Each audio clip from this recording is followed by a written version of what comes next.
بسم اللہ الرحمن الرحیم۔ ڈیئر اسٹوڈنٹس، السلام علیکم۔ کلاس سیکنڈ ایئر اردو کا آج ہمارا پہلا لیکچر ہے۔ آج کے اس لیکچر میں ہم نے اپنے حصہ نثر کا آغاز کرنا ہے۔ حصہ نثر میں ہمارا پہلا سبق مناقب عمر بن عبد العزیز رضی اللہ تعالیٰ عنہ ہے۔ یہ سبق علامہ شبلی نعمانی نے لکھا ہے۔ تو سب سے پہلے ہم علامہ شبلی نعمانی کا تعارف دیکھیں گے۔ تعارف سے پہلے میں آپ کو بتا دوں بیٹا، سبق کے دوران آپ نے جن چیزوں پہ غور کرنا ہے، 3 سوالات آپ کے حصہ نثر سے پوچھے جا سکتے ہیں۔ معروضی کے حوالے سے کوئی بھی سٹیٹمنٹ MCQs کی صورت میں آپ سے پوچھی جا سکتی ہے، تو سبق کو پڑھنے کے دوران آپ نے تمام چیزیں جو اہم نکات ہوں ان کو آپ نے انڈرلائن کر لینا ہے، تاکہ آپ کو یہ چیزیں دوبارہ پڑھتے وقت آسانی کے ساتھ یاد ہو سکیں۔ دوسری چیز بیٹا، نثر پارے کی تشریح ہوتی ہے، اور تیسرا سوال اس میں سے خلاصہ سبق ہے۔ آپ کو نثر پارے کی تشریح اور خلاصہ سبق لکھنے کا طریقہ پہلے بتا دیا تھا۔ جیسے ہی سبق کمپلیٹ ہوگا تو دوبارہ ہم اس طرف آئیں گے۔ تو اب پہلے ہم دیکھتے ہیں کہ علامہ شبلی نعمانی کون تھے۔ بیٹے، علامہ شبلی نعمانی 1857 عیسوی میں پیدا ہوئے اور 1914 عیسوی میں ان کا انتقال ہوا۔ علامہ شبلی نعمانی کا شمار اردو ادب کے عناصر خمسہ میں ہوتا ہے۔ آپ ایک متنوع موضوعات پہ لکھنے والے ادیب ہیں۔ علامہ شبلی نعمانی کا اصل نام محمد شبلی اور نعمانی تخلص مراد ہے کہ لقب کے طور پہ آپ نے رکھا۔ آپ نسلاً راجپوت تھے۔ مائی 1857 عیسوی میں ضلع اعظم گڑھ کے نواحی موضع بندول میں پیدا ہوئے۔ ان کے والد شیخ حبیب اللہ ایک کامیاب وکیل، کھاتے پیتے، زمیندار اور تجارت پیشہ رئیس تھے۔ شبلی نے ابتدائی کتابیں اپنے گاؤں میں پڑھیں۔ کچھ عرصہ اعظم گڑھ کے عربی مدرسے میں تعلیم حاصل کی۔ اس کے بعد غازی پور میں مولانا محمد فاروق چڑیا کوٹی سے فلسفہ و ادب کی چند کتابیں پڑھیں۔ چندے رامپور میں قیام کیا، مراد کچھ عرصہ رامپور میں قیام کیا، اور مولانا عبدالحق خیر آبادی سے معقول اور مولوی ارشاد حسین سے حدیث و فقہ کے اسباق لیے۔ مزید علم کی جستجو میں لاہور پہنچے اور مولانا Faiz ul-Hasan Saharanpuri, professor Oriental College Lahore سے حماسہ پڑھا اور عربی ادب کا صحیح مذاق حاصل کیا۔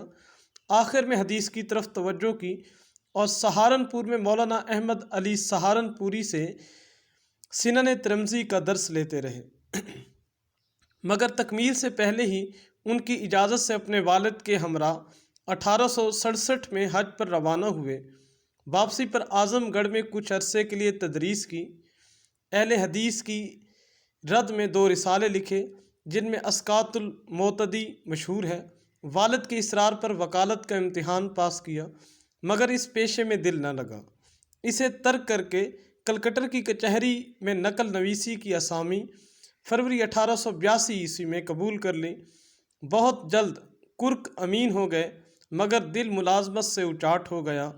چندے تجارت میں مصروف رہے، مگر کامیابی نصیب نہ ہوئی۔ 1882 عیسوی میں علی گڑھ میں عربی کے اسسٹنٹ پروفیسر کی جگہ خالی ہوئی تو شبلی نے اس کے لیے عرضی ارسال کی اور اپنے استاد مولانا فیض الحسن سے سفارش بھی کرائی۔ سر سید احمد خان نے انہیں منتخب کر لیا۔ فروری 1883 عیسوی میں 40 روپے ماہوار پر وہاں فارسی اور عربی کے استاد مقرر ہوئے اور 16 سال تک اسی خدمت پر معمور رہے۔ یہ تو بیٹا علامہ شبلی نعمانی کا ایک سوانحی تعارف تھا۔ علامہ شبلی نعمانی ہمارے سامنے ادب میں ایک نقاد کی حیثیت سے، ایک محقق کی حیثیت سے، ایک مورخ کی حیثیت سے، ایک شاعر کی حیثیت سے اور ایک صاحب اسلوب مصنف کی حیثیت سے سامنے آتے ہیں۔ علامہ شبلی نعمانی نے ان تمام تر موضوعات پہ قلم اٹھایا اور ایسا لکھا کہ جب تک اردو زبان و ادب لکھا اور پڑھا جاتا رہے گا، علامہ شبلی نعمانی کا نام بھی اس میں باقی رہے گا۔ تو بیٹا آپ نے ایک کام کرنا ہے کہ اب ہم سبق کا مطالعہ کریں گے، تو ایک سوال میں نے آپ کو بتایا نثر پارے کی تشریح کا۔ تو نثر پارے کی تشریح کے سوال کا طریقہ کار یہ ہوتا ہے کہ سب سے پہلے آپ نے سبق کا عنوان لکھنا ہے، پھر مصنف کا نام لکھنا ہے، تیسرے نمبر پہ آپ نے صنف نثر لکھنی ہے۔ اس سبق کی صنف نثر ہے مقالہ۔ صنف نثر کیا ہے بیٹے؟ مقالہ۔ اور چوتھے نمبر پہ جو ہے آپ نے اس کا انتخاب لکھنا ہے۔ انتخاب کا مطلب ہوتا ہے کہ یہ سبق کس کتاب سے لیا گیا ہے، اخذ کیا گیا ہے، کس کتاب کا یہ اقتباس ہے۔ تو بیٹے یہ مقالات شبلی جلد چہارم سے لیا گیا ہے، تو آپ نے اس کا انتخاب وہ آپ کی کتاب ٹیکسٹ بک کے آخر پہ، سبق کے آخر پہ لکھا ہوتا ہے۔ تو اس کا انتخاب کیا ہے؟ مقالات شبلی جلد چہارم۔ اور اس کے بعد میرے بیٹے آپ نے سیاق و سباق لکھنا ہوتا ہے۔ سیاق و سباق آپ کو پہلے ہی معلوم ہے کہ سیاق پہلے والے کو کہا جاتا ہے، سباق بعد والے کو کہا جاتا ہے۔ تو آپ نے دی گئی عبارت سے پہلے اور بعد کے مختصر حالات و واقعات کو پیش کر کے جو ہے سبق کا تعارف کرانا ہوتا ہے۔ اس کے بعد میرے بیٹے آپ کی تشریح کی باری آتی ہے۔ تو تشریح کرنے سے پہلے آپ ایک تعارفی عبارت لکھیں گے، جو جہاں سے بھی پیراگراف آ جائے اس سبق کے، آپ نے پہلے وہ پیراگراف لکھنا ہے۔ وہ پیراگراف میں آپ کو لکھوا دیتا ہوں، آپ اس کو جو ہے لکھیں گے اور اس کے بعد جو ہے اپنا بقیہ۔ یہ بیٹا تعارفی عبارت آپ کے سامنے ہے۔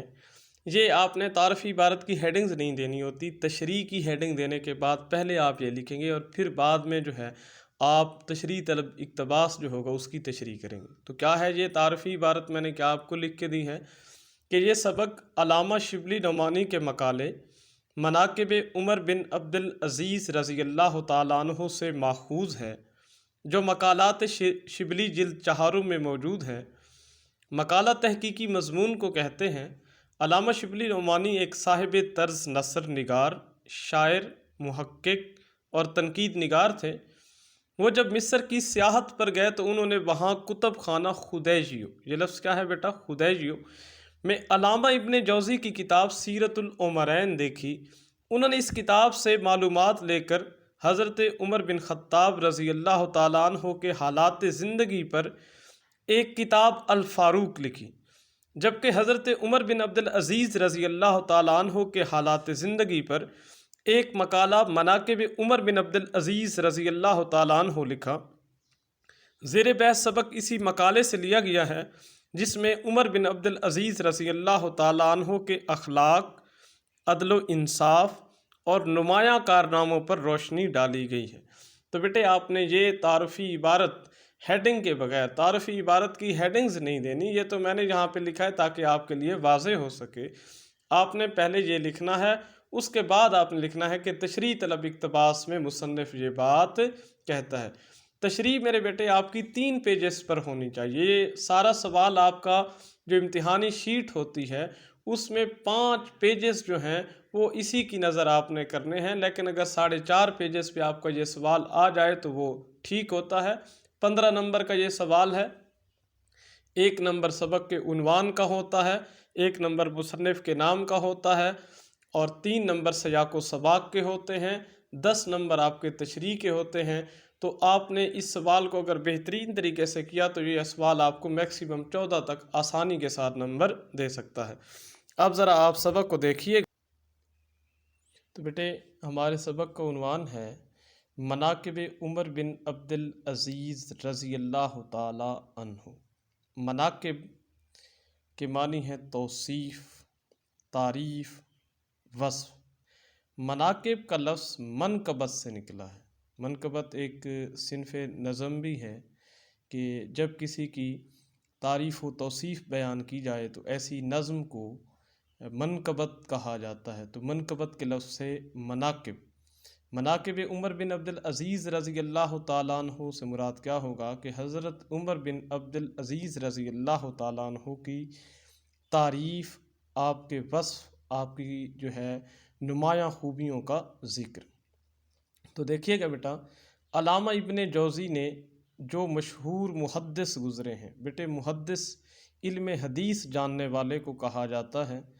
حضرت عمر فاروق رضی اللہ تعالیٰ عنہ اور حضرت عمر بن عبدالعزیز رضی اللہ تعالیٰ عنہ کے حالات میں ایک کتاب لکھی تھی جس کا نام سیرت العمرین تھا۔ بیٹا سیرت العمرین، عمرین کا لفظ عمر کی جمع ہے، مراد ہے 2 عمر۔ سیرت العمرین کتاب میں حضرت عمر بن خطاب رضی اللہ تعالیٰ عنہ کے حالات زندگی پر روشنی ڈالی گئی تھی، اور ساتھ ہی حضرت عمر بن عبدالعزیز رضی اللہ تعالیٰ عنہ کی زندگی میں بھی روشنی ڈالی گئی۔ ہم نے یہ کتاب مصر میں کتب خانہ خدیجیوں میں دیکھی تھی۔ شبلی بیان کرتے ہیں کہ میں نے یہ کتاب مصر کے ایک کتب خانہ خدیجیوں میں دیکھی، جس سے الفاروق کے لیے بہت سی مفید معلومات انتخاب کیے تھے۔ بیٹا الفاروق علامہ شبلی نعمانی کی ایک کتاب ہے، یہ صنف نثر کے اعتبار سے سوانح عمری ہے، اس کو سیرت فاروق بھی کہا جاتا ہے۔ اس میں حضرت عمر بن خطاب رضی اللہ تعالیٰ عنہ کے حالات زندگی کو مفصل انداز میں علامہ شبلی نعمانی نے پیش کیا ہے۔ علامہ موصوف نے اس کتاب میں صرف ان باتوں کو لیا ہے جو زیادہ تر ان کے اخلاق اور عدل و انصاف سے واسطہ رکھتی ہیں، چنانچہ ہم چند واقعات کو اس موقع پر نقل کرتے ہیں۔ ان میں حضرت عمر بن عبدالعزیز رضی اللہ تعالیٰ عنہ کے واقعات اور حالات میں سب سے زیادہ جو چیز قابل لحاظ ہے، بیٹا قابل لحاظ ایسا شخص یا چیز جس کی اتنی اہمیت ہو کہ اسے پرکھا جا سکے ہے، وہ غیر مذہب والوں کے ساتھ ان کا طرز عمل ہے۔ بیٹا طرز عمل روش کو یا رویے کو کہا جاتا ہے۔ عمر بن عبدالعزیز رضی اللہ تعالیٰ عنہ مذہب کی مجسم تصویر تھے۔ مجسم بیٹا مکمل کو کہا جاتا ہے، مجسم تصویر تھے، مکمل تصویر تھے۔ مذہبی حیثیت سے ان کو عمر ثانی کا لقب دیا گیا۔ بیٹا عمر ثانی سے مراد ہے دوسرا عمر، اس لیے غیر مذہب والوں کے ساتھ ان کا جو طرز عمل تھا وہ ان کی شخصی حالت نہیں بلکہ مذہب اسلام کا اصلی طرز عمل ہے۔ ان واقعات میں سے ہم ایک واقعے کا ذکر کرتے ہیں۔ تو بیٹا علامہ شبلی نعمانی اپنے اس مقالے کے پہلے پیراگراف میں یہ بات بتاتے ہیں کہ ہم نے مصر کے کتب خانہ خدیجیوں میں ایک کتاب سیرت العمرین دیکھی، جس میں حضرت عمر بن عبدالعزیز رضی اللہ تعالیٰ عنہ اور حضرت عمر فاروق رضی اللہ تعالیٰ عنہ کی زندگیوں پہ روشنی ڈالی گئی تھی۔ اور پھر حضرت عمر بن عبدالعزیز کی بات کرتے ہوئے کہتے ہیں کہ اس میں ان کے زیادہ تر زندگی کے جس پہلو کی بات کی گئی وہ اخلاق اور عدل و انصاف تھا، اور اخلاق اور عدل و انصاف میں جو چیز سب سے نمایاں دیکھنے کو ملتی ہے وہ ان کا غیر مذاہب کے ساتھ اچھا برتاؤ تھا، اچھا سلوک تھا۔ وہ اس اچھے برتاؤ اور سلوک میں سے ایک واقعہ یہاں پہ نقل کرتے ہیں، تو بیٹا وہ آگے بات دیکھیے آپ۔ کیا شبلی لکھتے ہیں کہ ایک دن عمر بن عبدالعزیز رضی اللہ تعالیٰ عنہ مسند خلافت پر متمکن تھے۔ ایک عیسائی نے جو ہمس کا رہنے والا تھا، بیٹا کہاں کا رہنے والا تھا؟ ہمس۔ ہمس بیٹا میں آپ کو اس کی وضاحت کرتا چلوں کہ ہمس شام کا ایک شہر جو دریائے آسی کے مشرقی کنارے پر کوہ لبنان اور جبل انصاریہ کے درمیان واقع ہیں۔ پہلی بار حضرت خالد بن ولید رضی اللہ تعالیٰ عنہ نے فتح کیا، اور حضرت ابو عبیدہ ابن جراح نے دوبارہ یہ شہر 17 ہجری میں فتح کیا تھا۔ تو عیسائی اس جگہ ہمس کا رہنے والا تھا۔ دربار میں آ کر یہ شکایت کی کہ خلیفہ ولید بن عبد الملک کے بیٹے عباس نے میری زمین پر زبردستی قبضہ کر لیا ہے۔ عمر بن عبدالعزیز رضی اللہ تعالیٰ عنہ نے عباس کی طرف دیکھا۔ عباس نے کہا یہ زمین مجھ کو خلیفہ ولید نے بطور جاگیر عنایت کی تھی، چنانچہ اس کی تحریری سند میرے پاس موجود ہے۔ عمر بن عبدالعزیز رضی اللہ تعالیٰ عنہ نے عیسائی کی طرف مخاطب ہو کر کہا تم کیا جواب دیتے ہو؟ اس نے کہا امیر المومنین میں خدا کی تحریر قرآن مجید، یہ بیٹا جملہ معترضہ قوسین کے اندر لکھا ہوا ہے، یہ اس لیے مرتبین نے یہاں پہ لکھا کہ خدا کی تحریر سے یہاں پہ کچھ لوگ مراد انجیل کو بھی لے سکتے تھے کیونکہ وہ بھی خدا کی کتاب ہے، لیکن عیسائی نے اس وقت جس کتاب کی طرف اشارہ کیا تھا وہ قرآن پاک تھا، تو اصل تحریر میں یہ چیز موجود نہیں تھی۔ تو آج کے قارئین کے لیے یہ بات آسان کرنے کے لیے اس کتاب کے مرتبین نے قوسین کے اندر قرآن مجید کا لفظ دے دیا ہے تاکہ پڑھنے والا آسانی کے ساتھ بات کو سمجھ سکے۔ کے مطابق فیصلہ چاہتا ہوں۔ عمر بن عبدالعزیز رضی اللہ تعالیٰ عنہ نے عباس کی طرف مخاطب ہو کر کہا، عباس، خدا کی تحریر تیرے باپ ولید بن عبد الملک کی تحریر پر مقدم ہے۔ مقدم بیٹا اول کو کہا جاتا ہے، زیادہ اچھے کو کہا جاتا ہے۔ یہاں پہ بھی وہی قوسین میں جملہ معترضہ وضاحتی طور پہ لفظ باپ تھا، لیکن مرتبین نے ولید بن عبد الملک کا لفظ لکھ کے بات کو آسان بنا دیا ہے۔ یہ کہہ کر وہ زمین عباس کے قبضے سے نکال کر عیسائی کو دلا دی۔ اب بات کیا ہو رہی تھی؟ شبلی نعمانی نے بیان کیا کہ اس سبق میں، اس کتاب میں علامہ ابن جوزی نے حضرت عمر بن عبدالعزیز رضی اللہ تعالیٰ عنہ کے عدل و انصاف اور غیر مذہب لوگوں کے ساتھ اچھے برتاؤ کو بیان کیا۔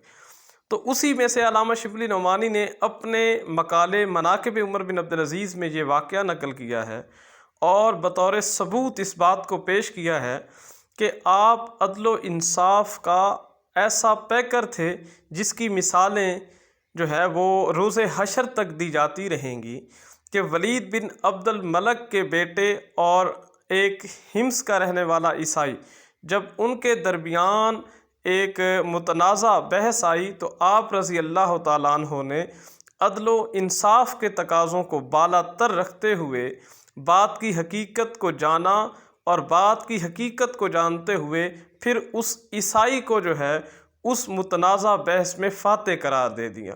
تو یہ ہمارے آباء و اجداد کا طریقہ تھا۔ اس لیے تو حضرت اقبال علیہ رحمہ فرماتے ہیں کہ تجھے اپنے آبا سے نسبت ہو نہیں سکتی، کہ تو گفتار وہ کردار، تو ثابت وہ سیارہ۔ کہ بیٹا ہمارے ماضی کے لوگ اتنے اعلیٰ تھے کہ انہوں نے ایسے وہ نمونے چھوڑے ہیں جن کی رہتی دنیا تک مثالیں پیش کی جاتی رہیں گی۔ ہمارے آباء و اجداد نے دنیا کے سامنے ایک ایسی مثالی ریاست اور ایک ایسے مثالی قانون کو پیش کیا جس کا متبادل آج تک پیش نہیں کیا جا سکا۔ تو یہ آپ نے تشریح کے دوران اسی طریقے سے بات کو وسعت دینی ہے، اور حوالہ جاتی اشعار بھی آپ نے پیش کرنے ہیں۔ آپ نے ساتھ میں ایسی کوئی مشہور مفکر کی بات ہو، کوئی حدیث نبوی صلی اللہ علیہ وآلہ وسلم ہو، تو آپ نے ساتھ ساتھ یہ چیزیں پیش کرنی ہیں۔ سبق کے آخر پہ آپ کو اس سبق کے متعلق جو اہم اشعار دیے جا سکتے ہیں وہ آپ کو بتا دیے جائیں گے۔ ساتھ ساتھ میں آپ کو، جیسے ابھی میں نے اقبال کا ایک شعر پیش کیا، تو ساتھ ساتھ میں آپ کو میں بتاتا رہوں گا، اور آخر پہ باقاعدہ آپ کو لکھ کے بھی دے دیے جائیں گے۔ اگلا پیراگراف بیٹا دیکھیے گا کہ ان کا ایک اور کارنامہ جو نہایت قابل قدر ہے، سلاطین بنی امیہ کی ناجائز کارروائیوں کو مٹانا تھا۔ بیٹا سلاطین سلطان کی جمع ہے۔ سلاطین بنی امیہ نے ملک کا بڑا حصہ جو زمینداری کی حیثیت سے رایا کے قبضے میں تھا، اپنے خاندان کے ممبروں کو جاگیر میں دے دیا تھا، جس طرح سلاطین تیموریہ کے زمانے میں بڑے بڑے شہزادوں کی جاگیر میں دے دیے جاتے تھے۔ عمر بن عبدالعزیز رضی اللہ تعالیٰ عنہ تخت خلافت پر بیٹھے تو سب سے پہلے ان کو اس کا خیال ہوا، لیکن ایسا کرنا تمام خاندان خلافت کو دشمن بنا لینا تھا، تاہم انہوں نے اس کی کچھ پرواہ نہ کی۔